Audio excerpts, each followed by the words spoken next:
everyone! I am here to discuss our lesson number 14, Anaerobic Respiration.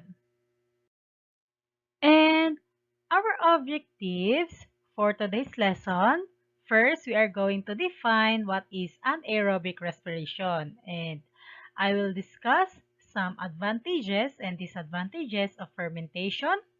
Also, I will show you the similarities and differences of fermentation in animal cell, plant cell, and yeast in terms of their equation. And lastly, I'm going to explain how fermentation contributes to biofuel production. In this video, we're going to look at anaerobic respiration.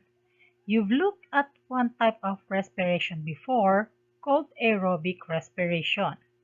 And in the aerobic respiration, glucose and oxygen reacted together to produce carbon dioxide and water. And the whole point of respiration is to release energy, so often in brackets you will see plus energy written at the end of the equation as well. However, there is a second type of respiration called anaerobic respiration. And anaerobic respiration means without oxygen. So in anaerobic respiration, we go to lose the oxygen from the beginning of the equation. So we start off with just glucose, and this time it's not reacting without oxygen, so it makes a different product. This time, glucose makes lactic acid. Also in anaerobic respiration, you will also have energy release, which we can in brackets at the end. This specifically is anaerobic respiration in animals. So in animals, glucose is broken down into lactic acid. However, there are some problems with anaerobic respiration. Firstly, the buildup of lactic acid causes cramps. Also, anaerobic respiration releases much less energy than aerobic respiration. So, we don't want to be doing anaerobic respiration if we can help it. Breathing in oxygen and using that for respiration in ourselves is going to release much more energy. So most of the time, animals want to use aerobic respiration, but when they have to and there's a lack of oxygen, when you're putting not enough oxygen into your lungs, your body will need to use anaerobic respiration. Oxygen debt is something that can occur after vigorous exercise. Oxygen debt is the amount of oxygen you need to breathe in to break down the lactic acid into carbon dioxide and water. As we said before, lactic acid can cause cramps. So if you can breathe heavily like this lady is doing here, you can take more oxygen into your body, and then that can break down the lactic acid into the normal products of anaerobic respiration, which are carbon dioxide and water. Oxygen debt is the reason you breathe heavily after the vigorous exercise. So you're trying to replenish your oxygen levels and break down that lactic acid. Anaerobic respiration also occurs in plants and yeast. And yeast is a type of fungus.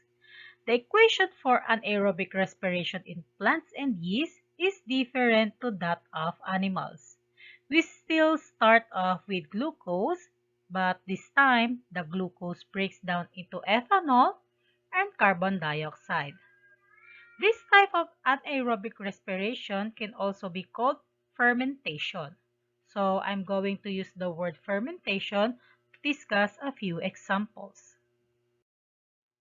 Fermentation by yeast can be very useful when yeast break down glucose into ethanol and carbon dioxide. In the alcohol industry, yeast ferments sugar into ethanol and carbon dioxide. Ethanol is the alcohol found in alcoholic drinks such as beer and wine. So this product here is particularly useful in the alcohol industry. In the baking industry, the carbon dioxide gas produced in fermentation helps make the bread rise. So the yeast will break down the sugar or glucose in your bread mixture and it will produce ethanol and carbon dioxide. So in the first instance, your bread mixture contains alcohol, but as soon as you put it in the oven, the ethanol has a low boiling point, so that will all evaporate. However, the carbon dioxide product is the really useful product in the case of baking industry because of the carbon dioxide gas that helps make the bread rise. As well as the alcohol and baking industry, fermentation by yeast can also be used in the production of some fuels. The fermentation of some crops, such as sugarcane, can be used to make biofuels. These biofuels are used as an alternative to fossil fuels. The ethanol produced in fermentation is used as a fuel. So this is a sugarcane crop. They would harvest this crop, mix it with the yeast, and the yeast would break down the sugar in the crop, the glucose, and turn that into ethanol and carbon dioxide. And this ethanol, which is used as biofuel, and it can be used to power vehicles. And that's all for our lesson today. It's all about anaerobic respiration. I hope you learned a lot from this video, and thank you guys for watching.